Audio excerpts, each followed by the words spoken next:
Magaalaa Shaggar kutaa magaalaa Sulultaatti shakkamtoonni daa'ima ugguran to'atamuu poolisiin hime. Lisaanuu Birreessaa gabaasa dabalataa qaba. Shakkamtoonni Ribqaa Damissee, Burtukaan Girmaa, Warquu Girmaa, Gabayyoo Siisaayii fi Araarsoo Taakkalaa jedhaman waliin qindaa'uun yakka daa'imman ugguruu waan raawwataniif to'atamaniiru. Akka qorataan yakkaa kutaa magaalaa Sulultaa Inspektar Ittaanaa Tirfeessaa Naggasuu himanitti shakkamtoonni kunneen amajjii 8 bara 2016 ganama keessaa naannoo sa'aatii 1 walakkaatti daa'ima umuriin isaa waggaa 8 Ameen Saamu'eel jedhamu otoo inni suuqii deemaa jiru chiipsii siif binna jechuun erga goomsaniin booda ukkaamsanii fudhatanii baduu isaanii dubbatu. Daa'ima maqaan isaa Ameen Saamu'eel Biraanee jedhamu, haati isaa Qiddist Salamoon kan jedhamtu daabboo bitachuudhaaf kan inni manaa bahe. Daabboo bitatee gara mana barumsaa deemuudhaaf yeroo haati gara mana daabbootti ergitutti shakkamtuun Ribqaa Damisoo jedhamtu kuni fira haadha daa'ima jalaa fudhatamee kanaa kan taate magaalaa Caancoo jiraatti. Achirraa dhuftee dhokattee mucaa kana jalaa fuutee gara magaalaa Caancootti galte. Shakkamtoonni kunneen faayidaa hin malle argachuuf jecha ta'e jedhanii itti yaaduun daa'ima kana erga fudhatanii deemaniin booda bilbila garaagaraa bilbiluun birrii miiliyoona 1 yoo fiddan malee daa'ima keessan fudhachuu hin dandeessanii, yoo birrii kana fiduu baattan immoo mucaa keessan ajjeefne jechuun doorsisaa turuu isaanii qondaaltonni poolisii dubbatu. Shakkamtuun Ribqaa Damisoo jedhamtu kuni ukkaamsitee fudhattee gara godina Shawaa Lixaa aanaa Ejersa Lafootti erga fudhatteen booda daa'ima kana eessuma ishee bira shakkamaa Warquu Girmaa Nigaatu kan jedhamu obboleessa haadha isheetii bira keessee daa'ima kana ergachi gooteen booda as deebitee haadha daa'imni jalaa ukkaamsamee fudhatamee Qiddist Salamoon kanaaf silkiidhaan karaa adda addaa bilbiltee silkii adda addaa namoota adda addaarraa bilbiltee maallaqa aga miliyoona takkaatti ittiin gaafachaa turte. Fachuuf garee qorannaa yakkaa hundeessuun hordoffii fi to'annaa taasifameen godina Shawaa Lixaa aanaa Ejersa Lafootti shakkamtoonnii fi daa'imni waliin to'atamuu danda'aniiru. Daa'imni ukkaamsamee fudhame kuni Ameen Saamu'eel jedhama. Shakkamtuun amma daa'ima kana fudhatte Ribqaa Damisee jedhamti jechuudha. Ishiin kuni daa'ima daabboo bituu bahe ganama kan ishiin fudhatte.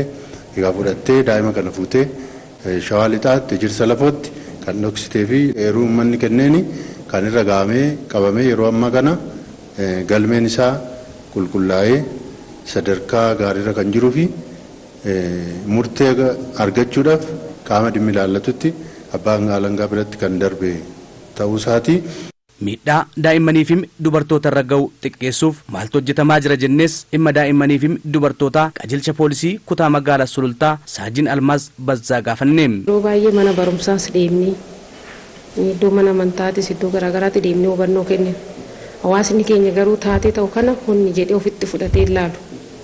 Yakkoota daa'imman dubartii irratti raawwatu fudhataniiyyuu gara keenya dhufanii eeruun kennan. Baay'inaan gudeeddiin raawwatama. Gudeeddiin amma gara magaaloota baadiyyaatti yoo raawwate gara keenya dhufanii yeroo nuuf hin kennan. Achumatti maanguddoon xumuruun hin jira. Dhalanii gatuunis hin baay'ata gizee baay'ee.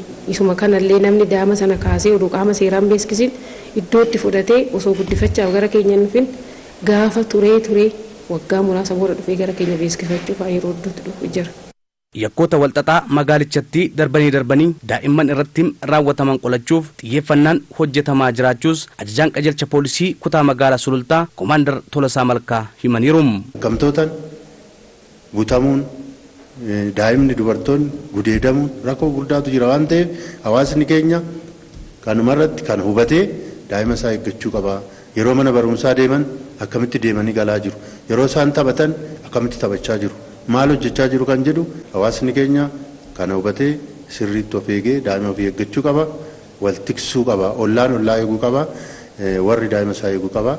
Namni guddaan immoo namoota yakka kana hojjetan gorsanii namoota kana deebisuu danda'uu qabu jechuudha. Kana malees yakkoota goomsuu daa'imman irratti raawwataman ittisuu keessatti gaheen maatii iddoo olaanaa qabas jedhaniiru.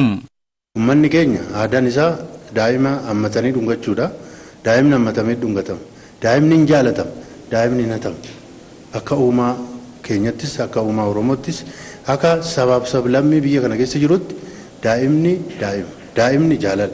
Daa'imni biyyaaf boru abdii boruuti. Hin hatamu daa'imni. yeroo ammaa kana yakkamtoonni gara hammeenyan daa'ima hataa jiru.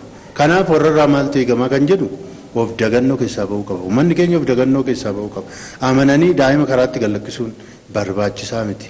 Baay'inaan yeroo ammaa daa'ima hatanii biyyaa biyyatti dabarsuun, hatanii maallaqa ittiin fudhachuun, hatanii ittiin kadhachuun, hatanii biyya biraa geessanii akka ishiin loon hedduu horii keessatti akka haftu akka hin baran yakkoota gurguddaa irratti raawwachaa jiru jechuudha. Kanaaf uummanni keenya kana hubatee daa'ima isaa irratti of eeggannoo gochuu danda'u qaba. Shakkamtoota irrattis yeroo ammaa kana galmeen qulqullaa'aa jira. Shakkamtoonni kunneen yakka kana raawwachuu isaaniif gaabbiitti dhaga'ames ibsaniiru.